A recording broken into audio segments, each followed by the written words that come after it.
Bonjour Philippe Prost. Bonjour Florence. Ravi de vous accueillir. Merci, à vous. En 2022, Philippe, vous êtes lauréat du Grand Prix national d'architecture. Et quand on regarde votre parcours, à l'origine de votre histoire, vous vouliez être organiste. Ça mérite une petite explication. Oui, alors je pensais faire de la musique.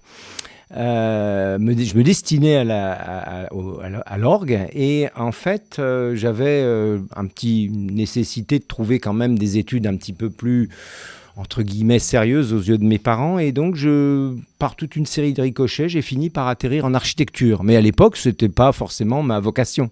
Et puis petit à petit, la vocation est venue en marchant, en rencontrant des professeurs et en m'apercevant que finalement, j'allais abandonner l'orgue pour me consacrer à l'architecture. Donc vous voyez, la vie est bizarre. Parfois, on croit faire quelque chose et puis finalement, on fait autre chose. Et en même temps, les deux sont tout à fait reliés par ce qu'on appelle l'espace, parce qu'un orgue, ça résonne dans le volume d'une église, donc dans un volume important. Et l'architecture, c'est de l'espace figé, c'est des espaces dans lesquels on se déplace, dans lesquels on entend la résonance de sa voix. Donc forcément, il y a malgré tout un lien, c'est l'espace-temps, le temps de la réverbération du son, le temps de l'impact de l'architecture sur un paysage. On est dans des choses finalement, dans deux domaines qui partagent quelque chose d'essentiel. Je savais que vous sauriez donner du sens. Pour que les Antibois et puis nos auditeurs vous situent bien, vous êtes en charge de la modernisation du port Vauban et du port Galice à Antibes. Donc vous avez tissé un lien fort à Antibes. Et quand vous arrivez avec cette mission, le premier postulat que vous posez, c'est un travail de mémoire. C'est-à-dire que cette modernisation des ports, vous voulez la faire dans le respect de la mémoire des lieux. Oui, pour moi, la mémoire, elle est très importante. Il y a la mémoire du lieu que l'on découvre. Il y a qui prend une forme de génie du lieu, comme disaient les Romains.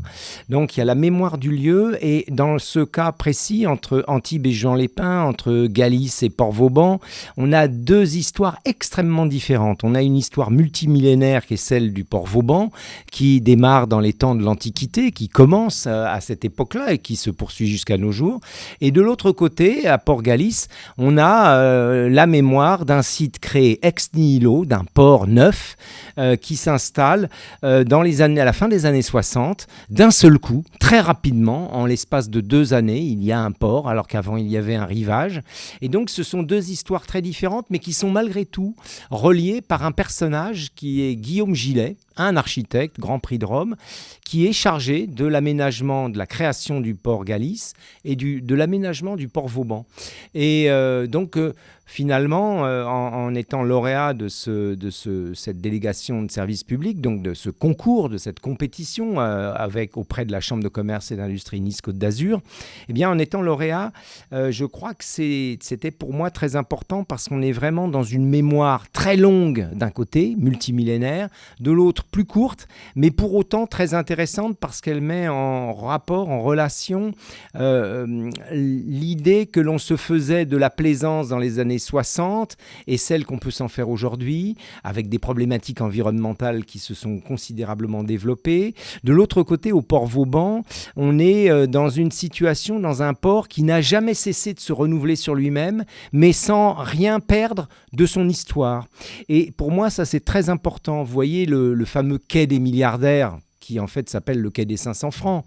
Ce quai des milliardaires... Pourquoi le quai des 500 francs ? C'était son appellation, il y a un quai qui porte ce nom, et ce quai des milliardaires, c'était avant le quai des pétroliers. Et je pense que beaucoup de personnes ne le savent pas.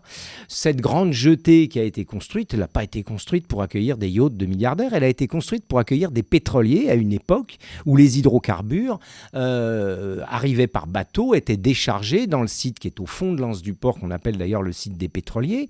Et cette infrastructure, une fois qu'on a arrêté de faire ce type de travail dans des zones urbaines densément peuplées avec tous les risques que cela peut représenter, le terrain des pétroliers, il est encore en devenir, mais la digue, elle n'est pas restée longtemps en devenir et du coup, elle a accueilli des gros bateaux puisqu'elle pouvait le faire. Et ça participe à la mémoire, à l'histoire du lieu. Si on ne la connaît pas, on peut faire des faux pas quand on fait un projet. Sinon, on s'appuie sur cette histoire qui vous permet de transformer les situations, mais je dirais en respectant leur identité et leur histoire. Quand vous arrivez sur le port Vauban, ce qu'on sait du port Vauban globalement, c'est que c'est le plus grand port d'Europe en tonnage, c'est comme ça qu'on le définit. Vous, quelle autre caractéristique vous lui trouvez à ce port ? Moi, je trouve sa situation absolument exceptionnelle. Entre d'un côté la vieille ville et de l'autre côté le fort Carré, ce port, il s'est développé sous la protection de ces deux points hauts qui le contrôlaient et le défendaient, comme toujours. Et la situation qui m'est apparue comme tout à fait exceptionnelle, c'est que ce port, c'est une ville. C'est-à-dire que dans ce port, on a des quartiers, comme dans une ville. On a des quartiers avec des très grands bateaux qui peuvent faire 100 mètres de long, mais aussi des bateaux qui peuvent faire 5 mètres de long. Et on a un port ancien, un port de pêche qui a été port de commerce aussi. On a une anse Saint-Roch qui s'est développée du temps de Guillaume Gillet. On a ensuite cette jetée des pétroliers devenue jetée des milliardaires. On a un chantier naval. C'est une ville en soi, une ville maritime en quelque sorte en soi, avec des bateaux en très très grand nombre, donc toute une population. Et ce qui m'a beaucoup frappé aussi, c'est toute l'activité que générait ce port. Tous les métiers que cela mettait en relation et à l'œuvre. Et une des premières choses qui m'est frappé, c'est d'une part la présence de ces métiers souvent installés dans des containers, dans des installations de fortune. On y a remédié récemment, on a ouvert ce qu'on appelle le village des artisans, où toute une série de métiers ont pu trouver des locaux de qualité à côté de la zone de carénage. Mais aussi, ce qui m'a frappé, c'est ces remparts face à la mer qu'on a eu l'occasion de restaurer parce qu'ils étaient menacés. La mer est forte, elle est parfois brutale, et donc elle peut venir à bout même des remparts imaginés par Vauban il y a de cela plusieurs siècles. Donc on a une palette de sujets, très grande variété, et ce qui m'a frappé aussi, c'est cette question de la relation entre la ville, le port, le fort, le port, la gare, c'est-à-dire qu'en fait, le port se situe à une zone d'articulation entre la ville d'Antibes, que l'on aime, qui est belle, qui est une ville bien aménagée, où il y a beaucoup de monde, beaucoup de trafic, la gare SNCF, qui est un lien très direct avec la ville, mais aussi avec le port, et le fort, qui, lui, jusqu'à présent, était un petit peu dans une situation de relatif isolement. Pour y accéder, c'est assez compliqué. Et donc, dans le projet d'aménagement, de réaménagement du port Vauban, dans le cadre de cette DSP, on est amené à imaginer, renforcer, créer des liens entre ces différentes entités pour qu'elles ne soient plus comme des entités isolées qui se font face et pour lesquelles, pour passer d'un point à un autre, pour le piéton en tout cas, ça peut des fois être un petit peu compliqué ou un petit peu long. On essaye de faciliter, de favoriser la place des piétons et du rapport entre les différents espaces. Souvent, l'image qu'on avait quand on arrivait sur ce port, c'était un grand parking à voitures. Comment est-ce que vous allez retravailler cette image ? Alors ça, vous avez raison de dire cela, parce que ça, c'était la première impression que j'ai eue en arrivant de la gare, c'est que j'ai vu d'abord des voitures à perte de vue avant de voir les bateaux. Et j'ai fait un petit croquis où je me suis dit, il faut on voit d'abord les bateaux avant de voir les voitures. Donc la question du stationnement, elle est très très importante dans le réaménagement du port. Ce qu'on a fait, c'est qu'on l'a repensé dans sa globalité.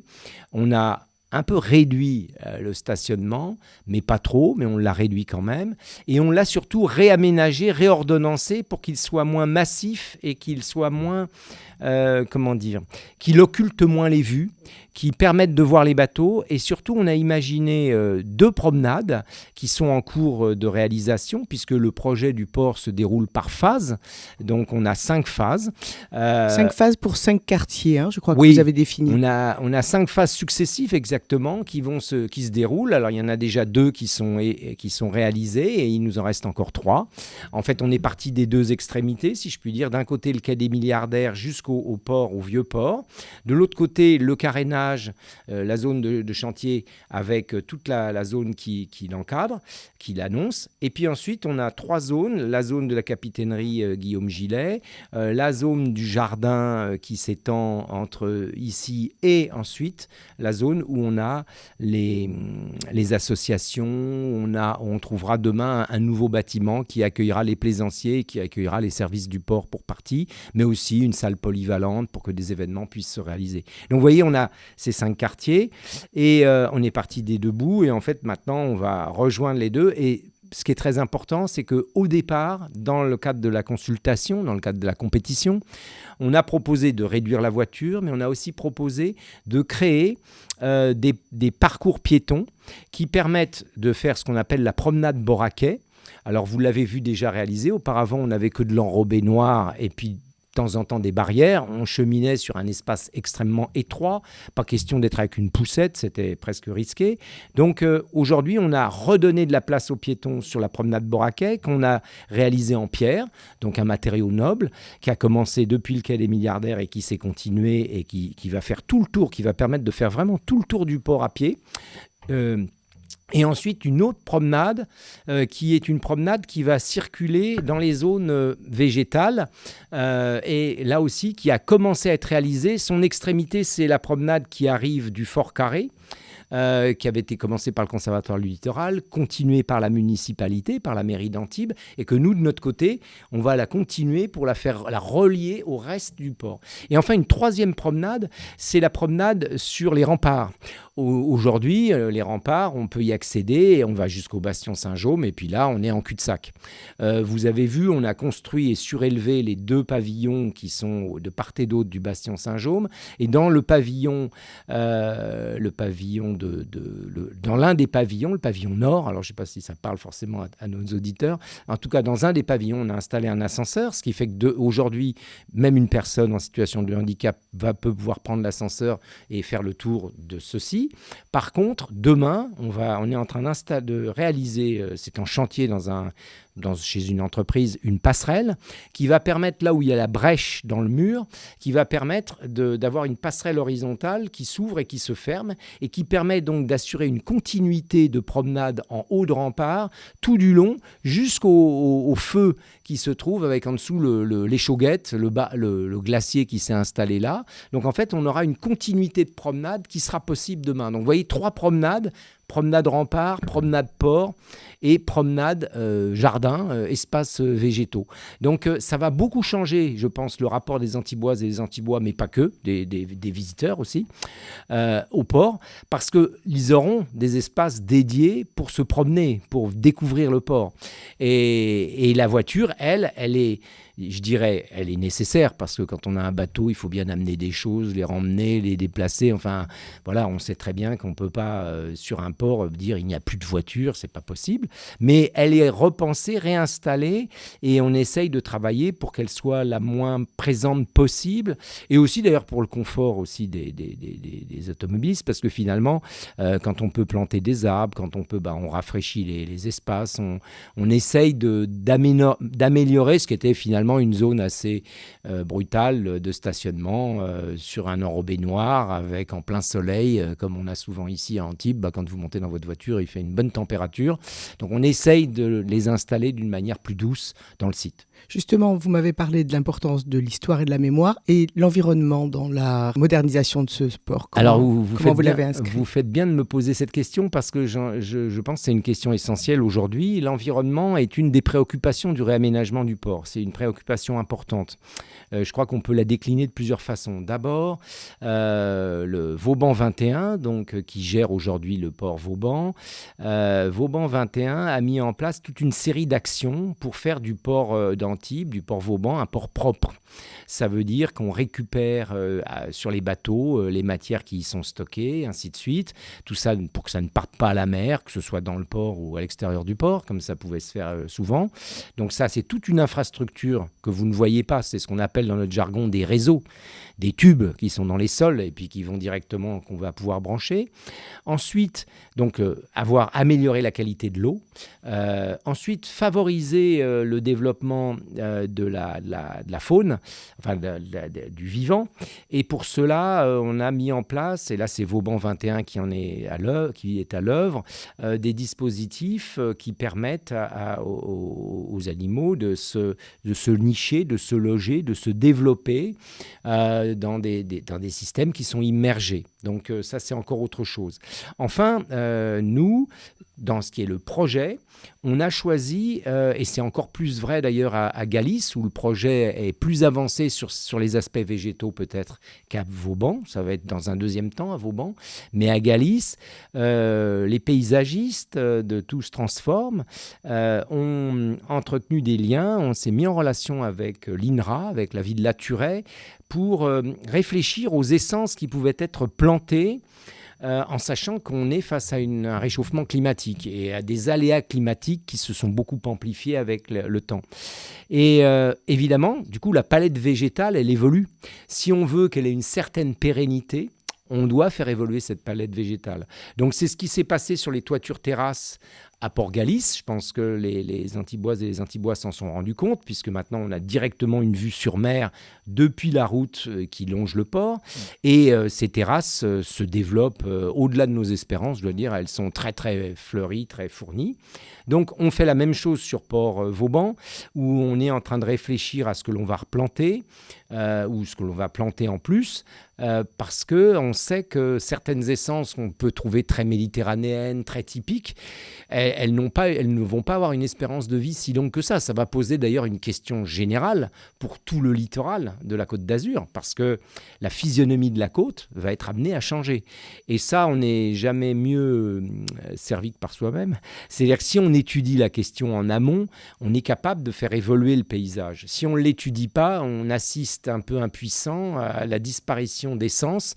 Et puis quand il faut les remplacer, il est déjà trop tard, où on se retrouve avec quelque chose qui va être très désertique pendant un certain temps. Donc là, on est vraiment dans un processus de prise en compte, de remise en perspective. Et puis aussi, on fait ce qu'on appelle de la renaturation, c'est-à-dire que pour celles et ceux qui sont déjà rentrés dans le port Vauban en bateau, quand vous entrez dans le port Vauban en bateau, à droite ou à tribord, vous avez toute une petite zone où il y avait une dalle en béton, où il y avait des différents aménagements qui avaient été faits sans rien demander à personne, évidemment, dans des époques où ça ne se faisait pas trop, il y a au moins ça, 50 ans. Et là, avec l'Adréal et avec les Bâtiments de France et avec la mairie d'Antibes, on a choisi de renaturer cette zone qui est en contrebas du sentier littoral. Et donc là, on va aussi réaliser des travaux pour retirer certains éléments de béton, pour favoriser les posidonies qui sont juste au pied dans cet endroit-là, et pour renaturer, c'est-à-dire replanter. Donc, c'est des zones où, si je puis dire, le béton recule, et où, au contraire, la végétation va se développer. C'est une zone qui n'est pas accessible directement pour le public, mais c'est une zone qui, quand on est en mer, quand on est en bateau, va venir enserrer. D'un côté, vous aurez la digue, de l'autre côté, vous aurez cette zone naturelle, et évidemment, ça vient marquer l'entrée du port, alors qu'encore il y a quelque temps, quand on entrait dans le port, sur la droite, on voyait un peu ce que je crois vous appelez ici un cafouche, donc une zone un peu bric-à-brac, avec des fois 2-3 vieux bidons vides, 2-3 pièces rouillées, un vieux bout de béton avec des fers à béton rouillés qui émergent. C'est pas un spectacle pour entrer dans un port comme le port Vauban à Antibes. Voilà. Quand on pense à la modernisation d'un port, on pense aussi à l'intégration des nouvelles technologies, de l'intelligence artificielle. Est-ce que ce sont des éléments que vous avez pris en compte ? Alors là, oui, c'est ce qu'on appelle un smart port. Alors là, je dirais qu'en tant qu'architecte, de notre côté, à l'atelier, on est moins sur ces questions-là. Oui, parce bien que sûr. ici, vous avez Sophia Antipolis, qui est quand même une zone de réflexion, de recherche, de création considérable, connue en Europe, dans l'Europe, toute l'Europe et même dans le monde entier. On a noué au départ quelques liens pour mettre en place des services aux usagers, des services aux plaisanciers qui utilisent tout ce qui est le numérique, tout ce qui est tout un tas de systèmes qui permettent de faciliter la vie, de s'installer, d'arriver plus facilement, d'être tout de suite connecté, ainsi de suite. Et là, c'est de l'immatériel, c'est du numérique. Ça n'est pas... Nous, on s'occupe de ce qui est matériel, ce qui existe, ce que l'on peut toucher. Là, on est dans les réseaux, dans les télécommunications, dans le numérique. Mais c'est pris en compte largement parce que c'est aujourd'hui une attente des plaisanciers. Et il ne faut pas oublier que le port d'Antibes est en concurrence avec d'autres ports sur la Méditerranée, en Espagne, à Barcelone, en Italie, en Croatie. Des ports neufs. Exactement, des ports neufs. Et je pense que le projet, il avait cette nécessité parce qu'on est dans un monde concurrentiel. Les nouveaux ports qui se créent dans des territoires où il n'y en avait pas auparavant sont à la pointe des technologies, à la pointe de l'accueil des plaisanciers. Et donc là, en fait, c'est tout un travail de remise à niveau. Le Crew Center, par exemple, qui est tout simplement le lieu pour les équipages, traduit en bon français, aujourd'hui, dans un port de cette importance, si on n'a pas un endroit où, quand les équipages veulent faire du sport, veulent laver du linge ou veulent jouer au baby-foot ou se faire la cuisine, on est déclassé. En fait, aujourd'hui, les ports d'aujourd'hui offrent ces services, y compris aux équipages sur les très gros navires. Donc, les équipages, ils parlent au capitaine et le capitaine, il parle au propriétaire. Donc, c'est toute une chaîne.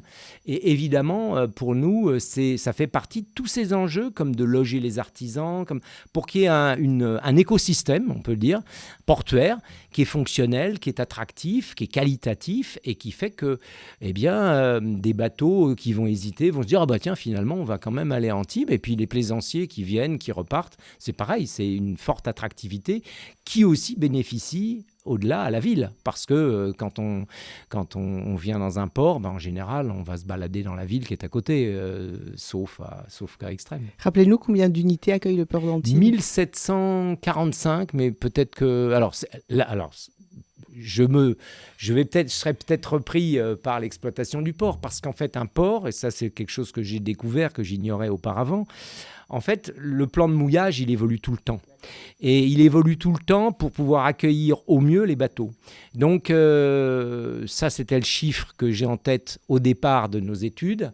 Et la gestion de ces amarrages, de ces accostages, elle est le fait de l'exploitation du port. Donc là aussi, c'est quelque chose sur lequel nous n'intervenons pas. Par contre, nous intervenons sur les infrastructures, sur ce qu'on appelle le génie civil, c'est-à-dire sur les reprises des ouvrages, comme des pontons, comme des quais, qui, il faut bien le dire, pour certains d'entre eux, étaient un peu fatigués.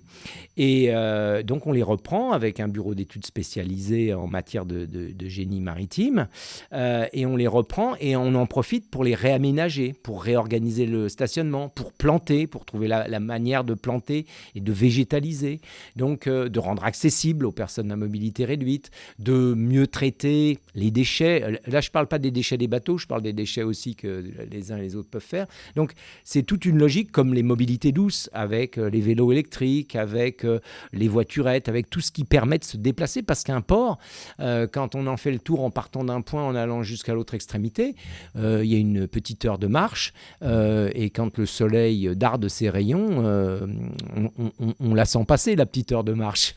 Pour bien figer ça dans les esprits des gens qui nous écoutent, donnez-nous des éléments de planning. Comme je vous l'ai dit, on travaille par phase. Donc, on a déjà livré 2 phases du projet. Une phase qui était la phase zone quai des milliardaires et vieux port. Une autre zone qui est zone du carénage, côté chantier naval, le chantier naval qui est aujourd'hui géré par Monaco Marine. Et entre les deux, on a une zone qui est celle autour de la capitainerie Gilet, une zone autour du jardin public qui fait le lien, et enfin une autre zone qu'on appelle celle du fond de l'Anse Saint-Roch, et qui va jusqu'au pied du fort. Ces 3 zones, elles sont en étude. Les 2 zones, Anse Saint-Roch et Capitainerie, sont à l'étude. On a déjà obtenu des autorisations d'aménager sur la zone Saint-Roch.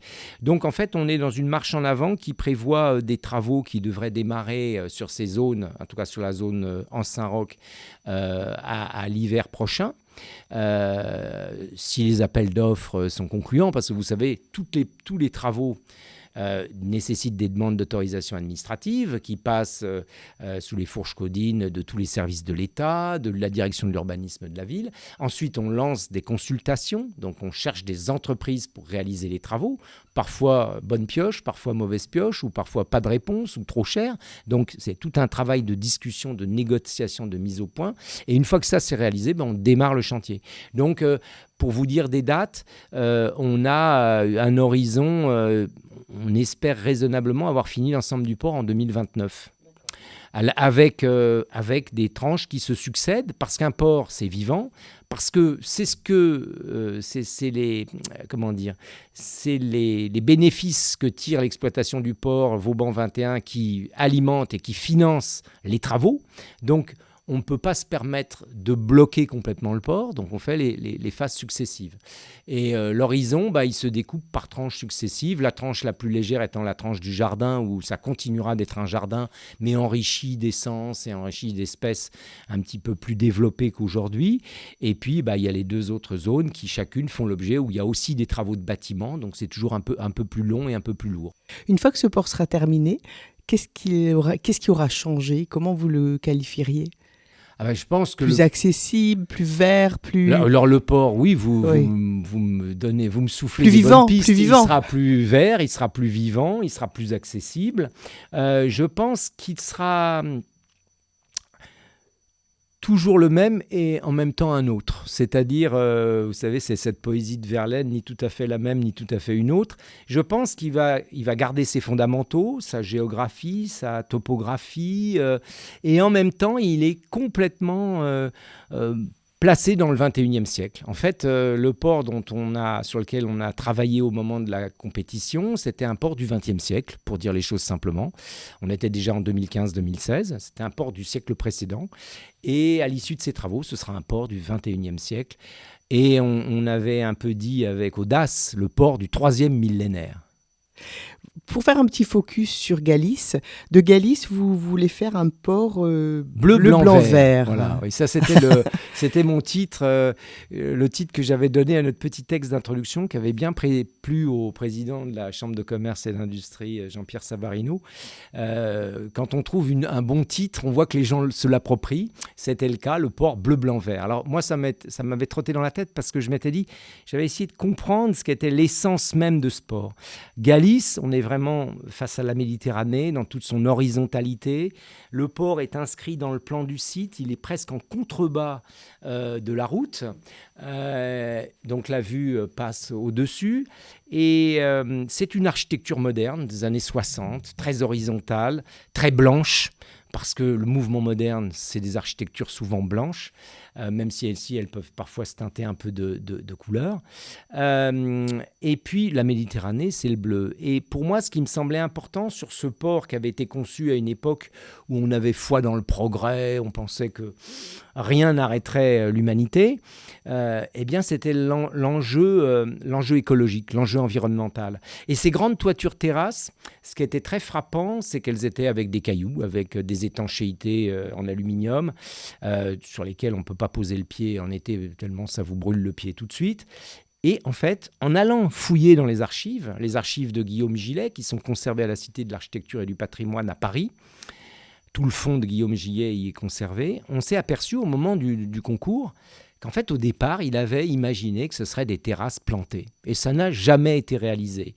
Et en fait, vous voyez, c'est ce que j'évoque dans l'idée de mettre ses pas dans les pas de ses prédécesseurs. C'est une manière de comprendre ce que celles et ceux avant nous ont cherché à faire, de voir s'il y a une forme de continuité à trouver ou non. Mais là, en fait, ça nous est tout de suite apparu. C'est-à-dire qu'en faisant tomber la haie de Thuya qui bouchait toute la vue, y compris d'ailleurs à des riverains qui étaient derrière, on rétablissait la liaison visuelle entre le Juan-les-Pins et la mer. On voyait le port.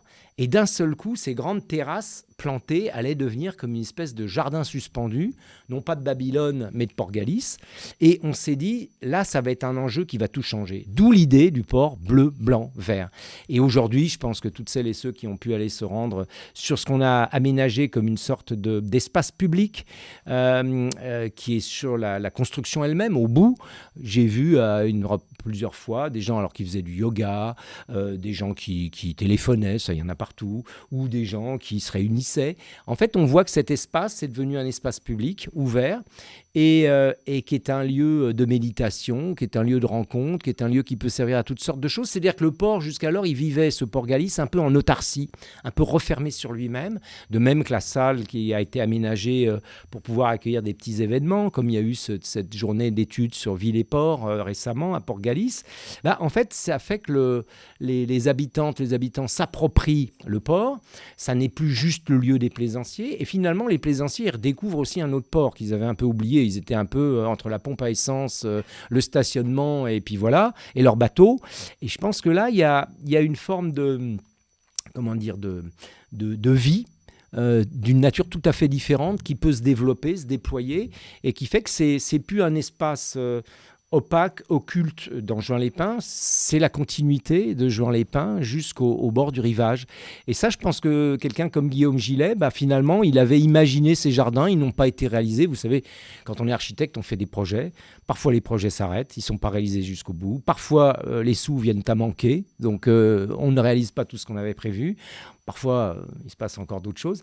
Mais là, en l'occurrence, en reprenant cette idée à notre compte, en l'actualisant, en allant chercher des essences qui sont capables de résister au changement climatique, en fait, on redonne une perspective de vie au port, à cette infrastructure. Et je pense que c'est ça aussi le métier des architectes, c'est de projeter les lieux depuis leur histoire dans l'avenir. Philippe Prost, merci pour cet échange passionnant. Merci beaucoup, Florence.